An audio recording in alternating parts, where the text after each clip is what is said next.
자, 세 번째 영상입니다. 그 수업 주제 큰 거는 이제 신분제가 19, 20에 걸쳐서 나오는데, 신분제 하기 전에 주제 18에 있었던 조선 후기의 경제 상황, 여기도 굉장히 시험에 잘 나와. 그래서 이 부분 잠깐 간단하게 정리를 하고 요기를 하고 신분제를 했습니다. 자, 그러면 조선 후기 상품화폐 경제가 발달하다. 답지에 상품화폐 경제 이런 말 나오면 무조건 조선 후기랑 연결시키면 돼. 조선 후기. 자, 볼까? 저 말이 무슨 말이냐면, 선생님이 좀 쉽게 쓴 건데, 이제 농민들이 자기 가족들 먹기 위해 농사 짓는 것이 아니라 이제 시장에 내다 팔기 위해서 팔기 위해서 농사를 짓는 시대가 된 거라고 보면 돼. 변하지. 그만큼 농업 생산량이 증대를 한 거고, 그지? 그 말이 중요하지. 뭐 때문에 농업 생산량이 막 늘었을까? 갑자기 뭐 100가마 생산하다가 200가마 막 이렇게. 그 다음에 두 번째, 시장이 그만큼 이제 발달했다는 거지. 그 다음에 상품화폐 유통경제가 발달했다는 증거다. 이렇게 보면 되겠지. 조선후기 경제가 이제 상공업이 막 일어나는 이런 시대가 되는 거예요. 볼까? 먼저 농업 생산력 증대에 결정적인 역할을 한 게 뭐냐? 조선 후기에 새로운 농업 기술이 하나가 들어와. 중학교 때도 아주 강조해서 배웠을 때, 조선 후기에 새로운 농업 기술, 그게 바로 뭐야? 모내기법이야. 모내기법이 조선 후기가 되면 전국으로 시행이 돼. 이 문장이 시험에 잘 나와. 모내기법이 전국으로 시행됐다 그러면 언제를 찾아야 돼? 조선 후기. 모내기를 하면, 모내기 하기 전에는 어떻게 그러면 쌀 농사했어? 그냥 씨를 뿌렸지, 논에다가. 이렇게 농사 짓는 것보다 일정한 정도 이렇게 모를 키워서, 조그맣게 키워서, 키운 다음에 이걸 논에다가, 물 데워놓은 논에다가 옮겨 심는 게 모내기잖아. 이렇게 하면 뭐가 유리하냐? 장점 세 가지. 모내기 하면, 첫째, 그냥 직파, 그냥 씨 뿌리는 것보다 모내기로 농사를 지으면 훨씬 더 많은 양을 수확할 수 있어. 생산력이 늘어나. 되겠니? 그 다음에 두 번째, 직파한 것보다 모내기 옮겨 심는 게 노동력도 훨씬 더 적게 들어. 이해니? 여력이 생겨. 그럼 뭐야? 좀 더 많은 농경지를 경작할 수가 있어. 이해되겠니? 그 다음에 세 번째는 뭐야? 모내기는 언제 많이 해? 5월달에 해. 5월달에. 그러면 뭐야? 가을에 추수하고 난 다음부터, 예를 들어서 10월달부터 추수했다. 10월, 11월, 12월, 1월, 2월, 3월, 4월까지 뭐야? 논이 비어 있잖아. 모내기 할 때까지. 그 논에다가 뭐를 심을 수 있어? 보리를 심어서 한 번 더 작물을 재배할 수가 있어. 이해했니? 그래서 모내기를 시행하면 한 논에다가 벼를 심고 추수하고 난 다음에 보리까지 심을 수 있는 벼, 보리, 이모작이 가능해. 그러니까 수확량이 엄청나게 늘어나겠지. 쌀, 보리, 그 다음에 뭐야? 기본적으로 생산량이 늘어나고 여력이 있으니까 논을 또 경작하고 이래 되니까 농민들의 수확량이 확 늘어나는 거지. 이해했니? 이 모내기법이 조선 후기 경제 성장, 상품화폐 경제 발전에 아주 중요한 기본, 기초 뿌리가 됩니다. 여기에서부터 막 발전하기 시작했다, 이렇게 봅니다. 그래서 조선 후기 모내기법의 전국적인 보급은 굉장히 중요하다. 알겠지? 시험에 나온다. 그 다음 두 번째, 이렇게 모내기가 보급되면서 조선 후기에 보면 넓은 농지를 경작하는 농민이 생겨. 넓은 농지를 예전보다 더 많은 땅을 경작한다는 거지. 이걸 광작이라고도 불러. 광작. 되겠니? 그리고 이렇게 광작하는 농민은 뭐야? 부자가 되겠지. 부자가 되는 농민이 생겨. 분홍. 분홍입니다. 분홍. 분홍. 요런 거 하나 기억하고. 그 다음에 이제 먹을 것을 재배하는 곡물 위주의 농업이 아니라 시장이 발달하니까 오히려 쌀, 보리 이런 거보다 더 돈이 되는 담배, 조선후기에 들어와. 그 다음에 중국이나 일본 같은데 아주 고가로 팔리는 인삼 이런 농사 짓는다. 그 다음에 목화, 원나라에서 들여온 거 알겠지? 이런 거 노동력이 많이 필요한 작물이거든.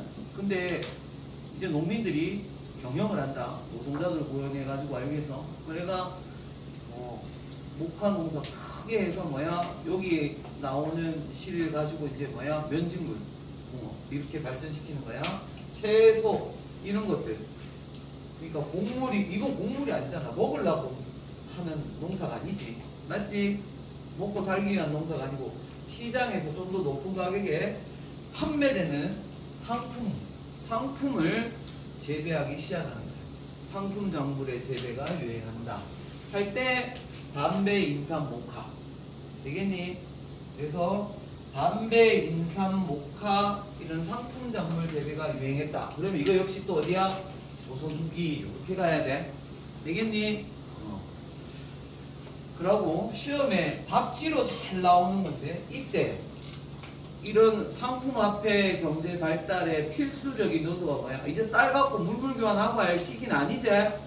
시장이 막 발달하고 거래가 활발해지면 화폐를 써야 되겠지? 요때 조선 후기에 널리 유통되기 시작한 화폐 이름이 바로 뭐야? 네 글자. 옳지, 상평통보야 이게. 그래서 상평통보가 나오면 조선 후기를 찾아라. 알았지? 세 개 딱 요약해볼게. 모내기법이 전국으로 시행되었다. 알겠지?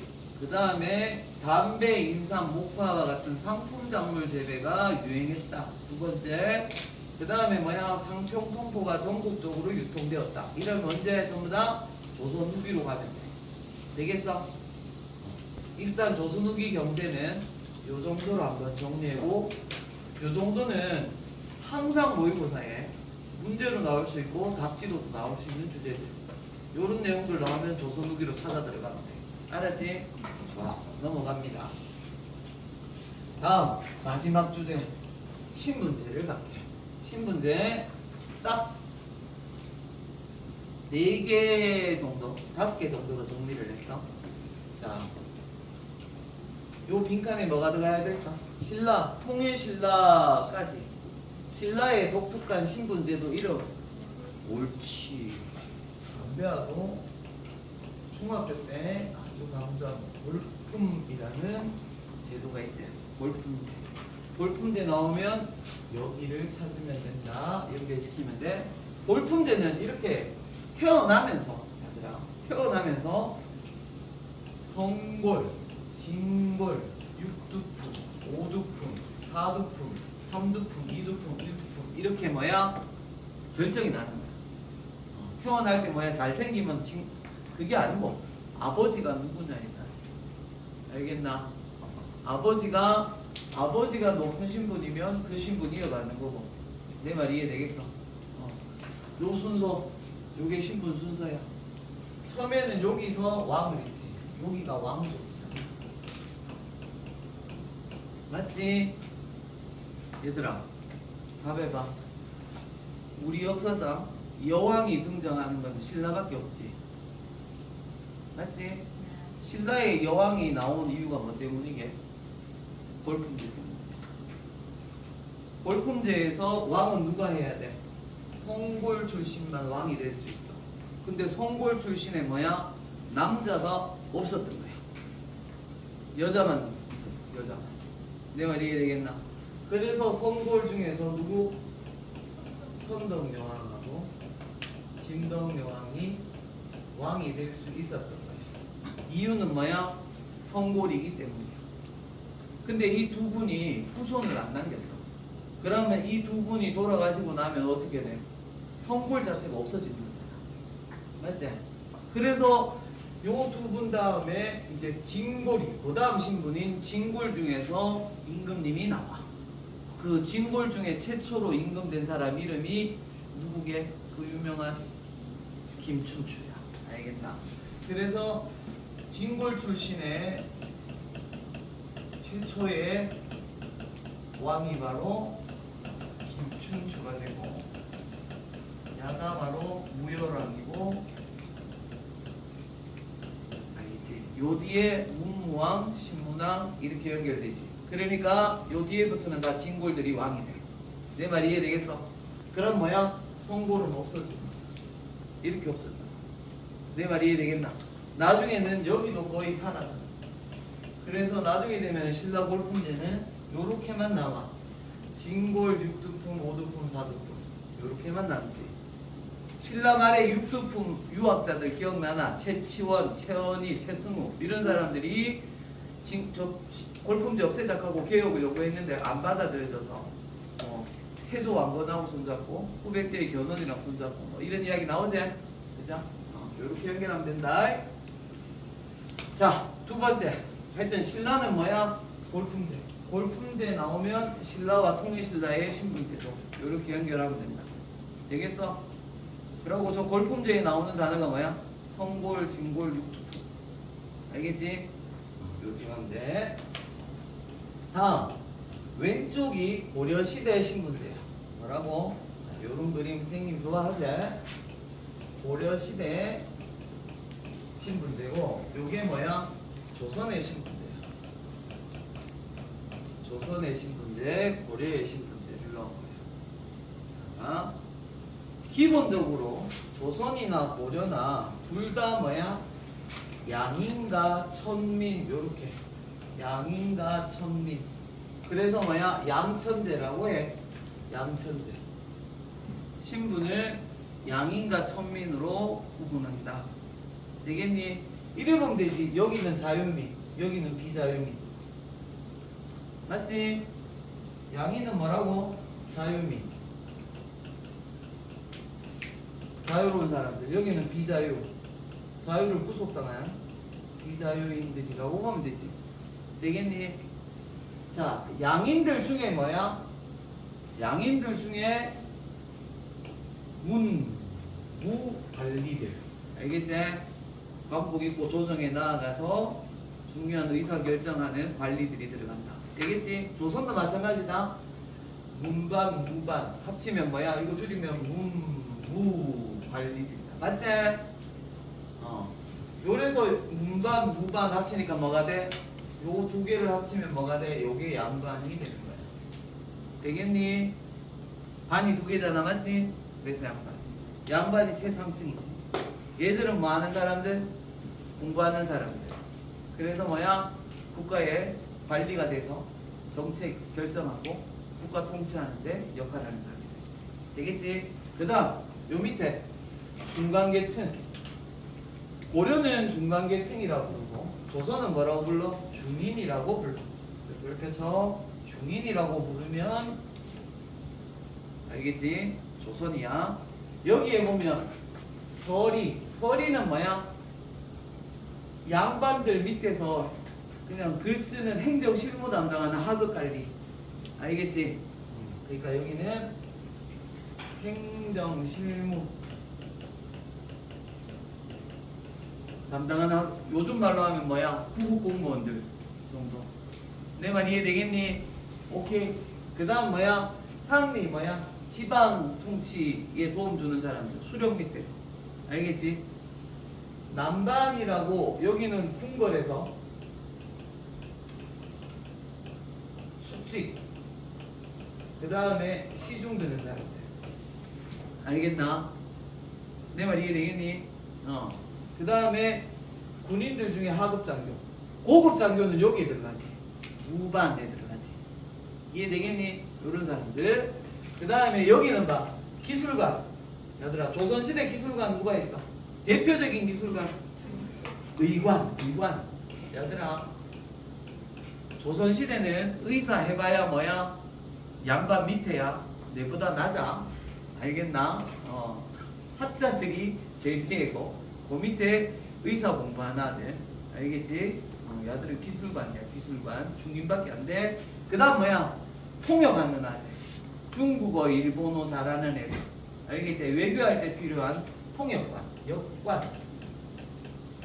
이런 사람들을 등을 기술관이라고 불러. 서리, 향리 똑같고 이거 기억해야 돼. 별표쳐. 서월. 서월은 누구야? 아버지는 양반인데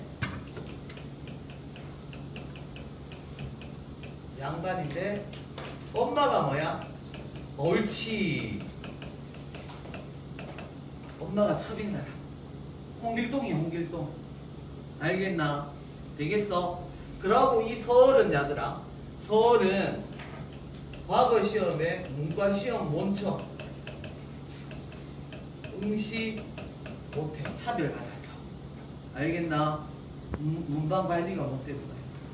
그런데 기억나는가? 혹시 이번 시험에 정조의 업적 내가 써주면서 자료로 내면서 서술형 문제 내면서 라에 보면 정조가 서울 출신의 박제가하고 그 다음에 홍대용 이런 아들을 뭐야?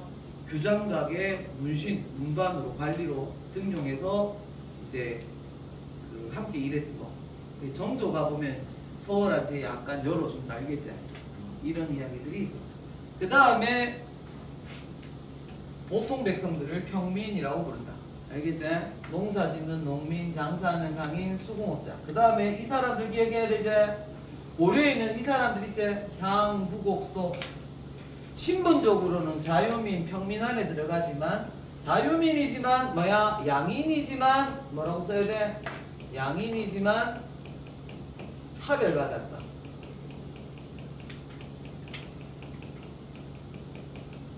주민들이. 이 사람들이 향부곡소의 사람들. 조선에 오면 없어진다. 맞지? 조선에 가면 없어진다. 그래서 향부곡소 이게 나오면 어디로 가야 돼? 고려로 가야 된다. 알겠지? 그 다음에 또 하나 중요한 거. 여기 봐. 여기는 천민에 보면 공노비, 사노비, 국가 소속의 노비, 개인의 노비, 양반집의 노비들 있지? 여기도 국가 소속의 노비, 개인 집의 노비, 광대, 춤추는 아들, 공연하는 아들, 그 다음에 무당, 그 다음 요 단어 별표죠. 백정. 조선의 백정은 원래 뭐야? 도살업자야. 소, 돼지, 말 이런 가축 잡는 도살업자야. 이 사람들은 일반 백성들보다 이렇게 낮은 비자유민, 천민으로 그때 분류가 돼. 이해되겠니? 도살업자, 천민. 근데 잘 봐. 요 백정이란 단어가 요번 시험에 나왔다. 6월달에 백정이란 단어가 고려에도 쓰였어. 고려에서는 고려시대 백정이라고 하는 단어는 뜻이 달라. 고려시대의 백정은 요 사람들이야. 농민들을 백정이라고 불렀어. 뜻이 달라진 거야. 내 말 이해되겠니? 됐니? 고려시대의 백정이라고 한 말은 소나 돼지를 잡는 도살업자 천민이 아니고, 알겠나? 농사 짓는 일반 백성들을 뭐야? 백정이라고 불렀어. 그런데 이게 조선시대 오면 어떻게 돼? 도살업자인 천민들을 백정이라고 부르기 시작했어. 알겠나? 뜻이 달라진 거야. 그래서 고려시대의 백정은 일반 농민들을 백정이라고 불렀다. 요게 6월 모의고사의 기출이 됐어. 별표 100개. 되겠니? 기억해라. 그래서 백정이란 단어는 조선시대에는 도살업자고 천민이고 고려시대에는 일반 농민들을 백정이라고 불렀다. 요렇게 구분하면 돼. 되겠어? 자, 요거 특별히 한 번만 더 강조한다. 여러분들 꼭 기억해야 되는 게 뭐냐? 향, 부곡, 소 나오면 뭐야? 고려로 가는 거. 고려시대에는 농민을 뭐야? 백정이라고 불렀던 거. 요거 기억하고. 조선에 오면 뭐야? 기술관, 역관, 의관 이런 기술관들을 중인이라고 불렀던 거. 서얼이 중인이 들어가는 거. 문과 시험 원칙에 했던 거. 조선의 백정은 천민이라는 거. 이렇게 구분하면 된다. 됐니? 이제 다 와간다. 끝이 보이지 얘들아? 이제 다 왔다. 지운다. 다음 고려의 가족들. 이것도 시험에 한 번씩 너무 잘 나와. 이것도 별표 100개. 간단해. 너가 알고 있는 전근대 시대의 가족 제도하고 좀 다른 이야기가 나와. 고려는 보면 가라 친손자, 외손자 동등하게 여겼어. 그러니까 친가 외가 뭐야 대등했다는 거야. 그러니까 국외 중심의 사회가 아니었다는 거야. 뭐라고? 아버지 중심, 국외 중심의 가족 제도 아니다. 고려는 조선에 가면 이렇게 돼. 조선에 가면 완전히 외가는 무시하게 되고 뭐야? 친가만 따지게 된다. 알겠지? 내 말 이해되지? 그 다음 두 번째. 가족 제도만큼은 가족 안에서는 남녀 차별이 없었어. 그래서 아들이든 딸이든 뭐야? 똑같이 재산을 상속했어. 내 말 이해되겠나? 자녀, 아들, 딸 균분 상속이 기본이야. 어쩌면 지금보다도 남녀 평등이 이루어진 가족 제도라고 할 수 있어. 그 다음에 호적의 이름을 올릴 때도 지금 우리 호적은 조선시대 영향을 받아서 남자들 아들도부터 먼저 올려. 그 다음에 딸은 뭐야? 딸 이름 올리지 않고 뭐야? 딸이 나중에 시집을 가면 뭐야? 사위 이름을 올려줘. 내 말 이해되겠나? 완전히 남자 중심이지. 그런데 고려는 뭐야? 호적에도 성별이 아닌 출생 순서대로 등재. 아들, 딸 차별을 안 했단 소리야. 내 말 이해되겠니? 이거 뭐라고? 요랬어. 아들, 딸 차별 안 했다. 요렇게 보면 돼. 부모를 모시거나 제사 지낼 때도 뭐야? 야들아, 제사는 딸이 잘 안 모시지? 아들 쪽에서 모시잖아, 맞지? 그것도 큰아들이 제사 모시잖아, 맞지? 이건 조선 후기에 확립된 거야. 내 말 이해되겠나? 고려시대는 딸도 뭐야? 부모한테 제사 지낼 수 있었어. 지내기도 했고. 무슨 말인지 알겠지? 그래서 성별 구분 없이 지내. 결론 뭐야? 결론. 고려의 가족 제도는 남녀 평등이야. 가족 제도만큼은 남녀 사이에 비교적 평등했다. 이렇게 보면 돼. 그래서 가정 내에서도 여성과 남성이 대등했고 처가살이가 보편적이고. 얘들아, 요즘은 혼인하면 뭐야? 시집에 가서 여자가 살잖아. 고려시대는 오히려 남자가 처가에 가서 같이 애 키우고 나아가 키우고 나중에 독립하고 이런 처가살이가 훨씬 더 보편적이었어. 내 말 이해했니? 여성의 지위가 높아서 그래. 알겠나? 그 다음에 뭐야? 여자가 호주가 되는 것도 가능해. 이거 얘들아, 헌법재판소에 불과 몇십 년 전에 10여 년 전에 우리 그 남자만 호주가 되는 거 위헌이다 이래가지고 헌법재판소 판결으로 최근에 이제 여자도 호주가 되는 걸로 바뀌었잖아, 맞지? 그래서 그런 거 비교하면 고려의 가족 제도는 조선과 달리 가족 안에서는 비교적 남녀가 평등했고 부계 중심의 가족 제도가 아니라는 점 명확하게 기억해라. 그래서 시험에 잘 나와. 알겠지? 마지막, 조선 후기 되면 신분제가 억수로 흔들려. 알겠나? 왜? 첫째, 양반이 너무너무 증가해. 진하게나 나 양반이야. 내 말 이해되겠나? 양반이 70%까지 늘어나. 무슨 말인지 알겠어? 왜 이렇게 늘어나게? 요 두 가지 제도 기억해. 납속, 공명청. 요 두 가지 제도. 별표. 요 두 가지 제도가 나오면 조선 후기에 양반 수가 늘어나게 한 제도야. 납속과 공명은 뭐야? 둘 다 돈 내면 정부에 국가에 돈을 내면 돈을 내고 신분을 상승시킬 수 있는 제도야. 이 정부에서 국가 재정이 부족해서 재정을 보충하기 위해서 돈 많은 농민들, 돈 많은 상인들한테 뭐야? 돈 받고 신분을 올려준 제도야. 내 말 이해했니? 이해해서 납속책과 공명책 이렇게 불러. 이런 것 때문에 양반이 많이 늘고 이 불법적으로 말아야 한다. 족보 위조하고 족보를 사들이고 하면서 양반의 수가 억수로 늘어나게 된다. 알겠지? 이러면 양반이 예전 같지가 않지. 양반의 권위가 떨어지는 거지. 그러고 뭐야? 신분제 자체도 흔들리게 되는 거지. 이제 양반이라는 신분보다 뭘 더? 돈이라는 걸 더 가치 있게 생각하는 사회로 바뀌는 거야. 돈만 있으면 된다 이렇게 되는 거지. 이해했니? 오케이. 그 다음에 이 양반들도 분화가 돼서 몰락한 양반들 나온다. 알겠나? 양반 중에 신분은 내정도 아주 좋은 가문, 뭐 훌륭한 가문이었는데 경제적으로 몰락해서 거지 같은 양반들. 알겠나? 이런 양반을 뭐라 그래? 잔반이라고 불러. 알겠나? 오케이. 그 다음에 요번에 시험 나왔던 거 별표 6월에 기출된 문제. 서울과 의관, 역관 이 전부 다 뭐야? 중인들이지. 맞지? 중인들. 여기 가운데 있었던 중인들이 이제 봐라. 여기서 막 양반이 되고 막 신분 상승하고 양반수가 막 늘어나니까 자기들이 이 자리에 있는 거, 이 신분에 있는 거, 양반보다 한 밑에 있는 거 부분에 대해서 뭐야?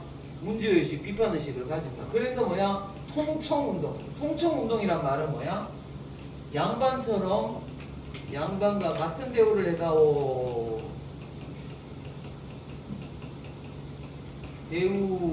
대우해달라고 상소 올리는 거야. 이런 운동을 하게 돼. 내 말 이해되겠니? 되겠어?